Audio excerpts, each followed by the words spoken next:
जी, जी, बिल्कुल। बिल्कुल, मैंने आपका प्रपोज़ल देख लिया है। इस वक़्त मेरी टीम फ़ीज़िबिलिटी के ऊपर ही काम कर रही है। जैसी फ़ीज़िबिलिटी तैयार होती है, मेरे पास आती है, तो हम एक मीटिंग रख लेते हैं। हुँ।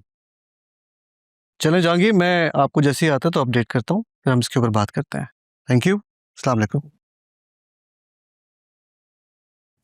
क्या बात है भाभी? परेशान लग रही हैं।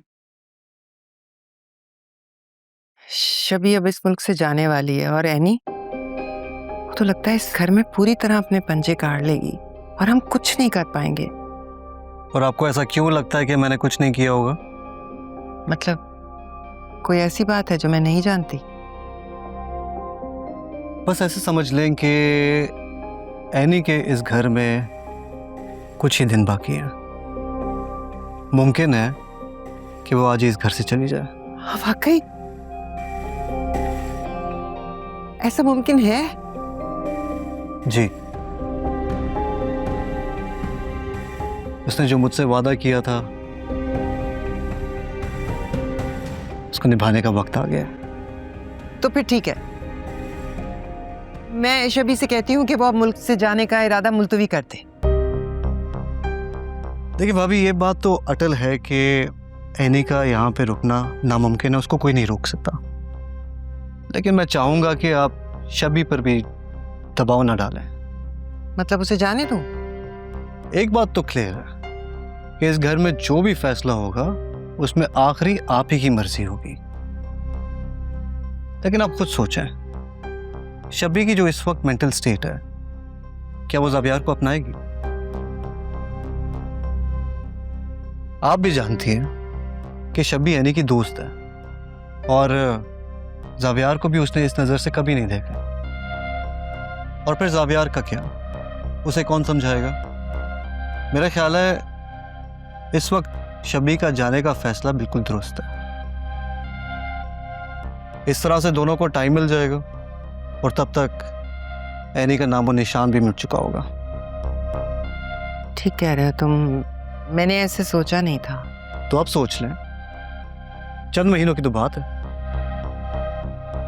फिर जैसी शबी वापस आएगी, शादी का धूमधाम से फंक्शन करेंगे और हमारे बच्चे अपनी अपनी जिंदगी में सेटल हो जाएंगे।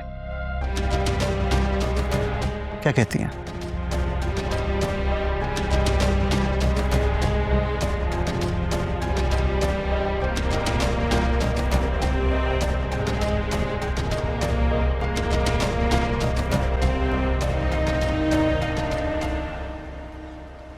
ओ भाई, तुम्हें क्या लगता है तुम जो चाहो करोगे तुम्हें कोई रोकने वाला नहीं होगा? सीधी तरह गवर्नमेंट रेट्स पे बेचो, वरना मुझसे बुरा कोई नहीं होगा। तुम जानते नहीं हो मुझे। ज़ावियर क्या कर रहे हो?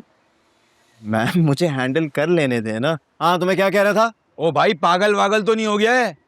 मैडम ये कहाँ से उठा के ले आई हैं आप? 40 रुपए किलो आलू दे रहा हूँ, 20 रुपए के टमाटर दे रहा हूँ और ये भी तुम्हें महंगा लग रहा है? ओ हेलो, मेरे साथ ज्यादा चालाकी करने की कोशिश मत करो, ठीक है? क्या कर रहे हो? क्यों भाव ताव में पड़ गए हो? क्या हो गया है? नहीं, अगर मैं गलत नहीं हूँ तो ये सब मैंने आपसे ही तो सीखा है। भूल गई? अच्छा मैं याद दिलाता हूँ। याद है एक दफा महंगी सब्जी खरीदने पे मेरे साथ कितनी बहस की थी? देखिए मैम, क्यों आप मेरी जॉब मुश्किल में डाल रही हैं? मुझे बात कर लेने दें ना। इंसान वक्त के साथ बदल भी तो जाता है ना ज़ावियर। तो यानी जो ये सब करे तुम्हें लग रहा है ये ठीक है?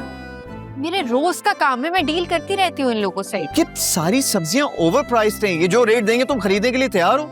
तुम जो ब्रांडेड कपड़े पहनते हो वहाँ पे बार्गेनिंग करते हो?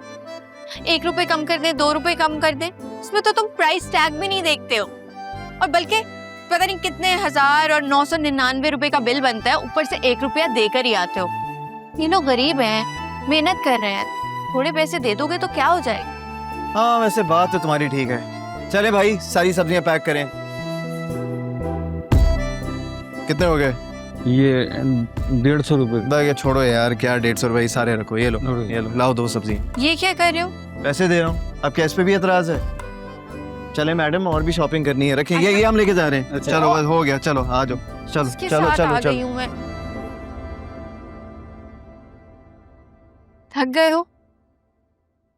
नहीं मैं थका तो नहीं हूँ, इतने से काम से कौन थकता है। लेकिन एक बात पूछूं, क्या ये सब्जियों के साथ साथ ये शॉपिंग वाला सीन करना जरूरी था क्या? हम लड़कियां ऐसी होती हैं, जब सब्जी लेने निकलती हैं तो कुछ अच्छा लगे, जैसे कपड़े, चूड़ियां, बर्तन, कभी कभार पर्दे भी कुछ भी ले लेती हैं। पर्दे? You know what, next time अगर तुम कहोगी ना तो हम सब्जियों के साथ किचन टेबल भी ले लेंगे। हमारा बेटर आइडिया, एक हाथ में सब्जियां और एक हाथ में किचन टेबल। तुम्हें पता है जेल की सजा और शॉपिंग में ना सिर्फ एक ही फर्क है, वो क्या? यही कि जेल की सजा खत्म हो जाती है और शॉपिंग नहीं। शॉपिंग के बाद ये एनर्जी ड्रिंक्स भी। लवली। अच्छा, मैं सोच रहा था कि ये सारा सामान हम अर्शी को देते हुए घर चलते हैं। सही? घर क्यों? शॉपिंग हो गई ना? क्या हो गया? इतना सारा काम है, जाके चेक करूंगी। कल की डिलीवरीज हैं, क्या क्या डिलीवर होना है, कोई चीज कम तो नहीं है। बहुत सारे काम होते हैं ना। क्या हुआ? कुछ नहीं, बस ये सोच रहा था कि कहीं तुम थक तो नहीं गई। मैं तो नहीं थकी, तुम अपना बताओ। जॉब क्विट करने का इरादा है या फिर मामला कल तक पहुंचेगा? इन योर ड्रीम्स तुम सोचती रहोगी और मैं करियर बनाना चाहूंगा। चलो देखते हैं। हाँ, देख लेंगे, चले।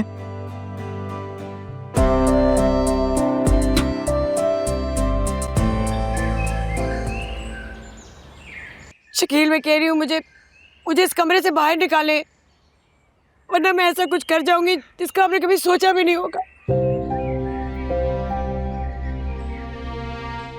अब्बू प्लीज मान लेना, खोल ले दरवाजा।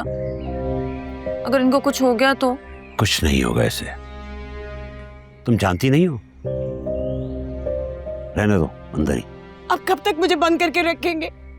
आपको क्या लगता है आप ये सब करेंगे तो मैं आपकी बात मान जाऊंगी? चुप कर जाओ और बंद करो ये नाटक। चलो।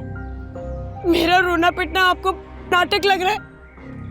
खुदा देख रहा है आप मेरे साथ मेरे घर में क्या सलूक कर रहे हैं। अब्बू प्लीज खोल दे दरवाजा, मुझे बिल्कुल अच्छा नहीं लग रहा। आपने तो कभी मेरी गलती पे भी मुझे इतनी बड़ी सजा नहीं दी, तो फिर ये क्यों?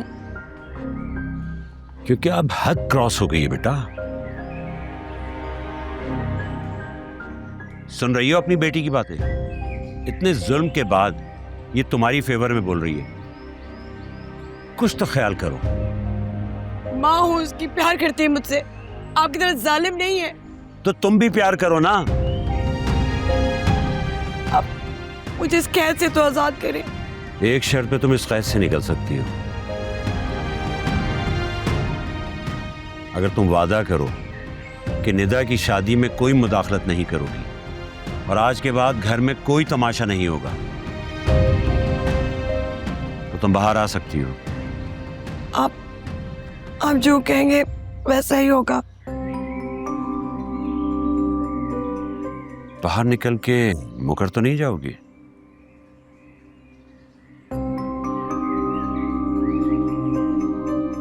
चलो बेटा।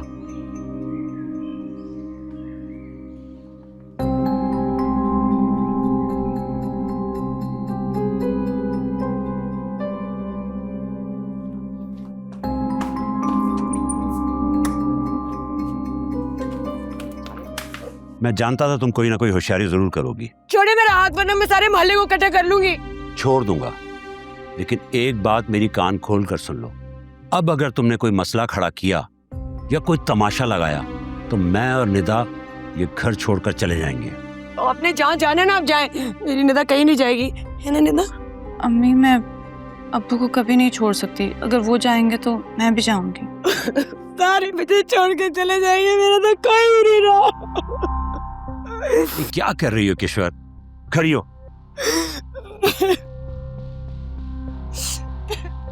मैंने अपनी सारी जिंदगी जाया कर दी, खाना वक्त पे नहीं दिया, कपड़े भी इसी करके दिए, क्या कुछ नहीं किया, और अब तलाक की बात कर रहे हैं। अम्मी, आप ये तलाक कहाँ से लेके आई? अब्बू ने तो ऐसी कोई बात नहीं की। सब समझती हूँ मैं, तुम दोनों साथ मिल गए हो। जाना तो जाओ, मैं भी जा रही हूँ मरने। कोई कहीं नहीं जा रहा। कैसी बातें कर रही हो? ठीक कह रही हो। तुमने हमेशा मेरा ख्याल रखा है, निदा का ख्याल रखा है, इस घर को मजबूत किया है, लेकिन निदा की शादी को लेके कभी गौर किया है तुमने? ये आदिल को पसंद करती है, उससे शादी करना चाहती है, तुम क्यों इसकी मुखालफत कर रही हो? आप जीनत को नहीं जानते, मैं कैसे अपनी बेटी को उसका हथियार बनने दूं? अच्छा, तो तुम ये समझती हो कि निदा को जीनत हथियार बनाएगी तुम्हारे खिलाफ? और उस पर जुल्म करेगी। ऐसा ही तो है। तुम क्या सोचती हो यार? उस घर में क्या सिर्फ जीनत और निदा ही होंगे? और वो निदा पे जुल्म करेगी और किसी को पता नहीं लगेगा। एनी वहां होगी, आदिल वहां होगा, कोई क्यों हमारी बेटी को तंग करेगा? लेकिन शकील आप। देखो किश्वर, अब तुम कोई भी रीजन ले आओ, मैं अपनी बेटी को उसकी खुशियां दिलाकर रहूंगा। अब फैसला तुमने करना है कि तुमने मेरा साथ देना है या नहीं। लेकिन हक में मैं रखवाऊंगी, उस वक्त मैं किसी की नहीं सुनूंगी। हाँ, मंजूर है? ठीक है।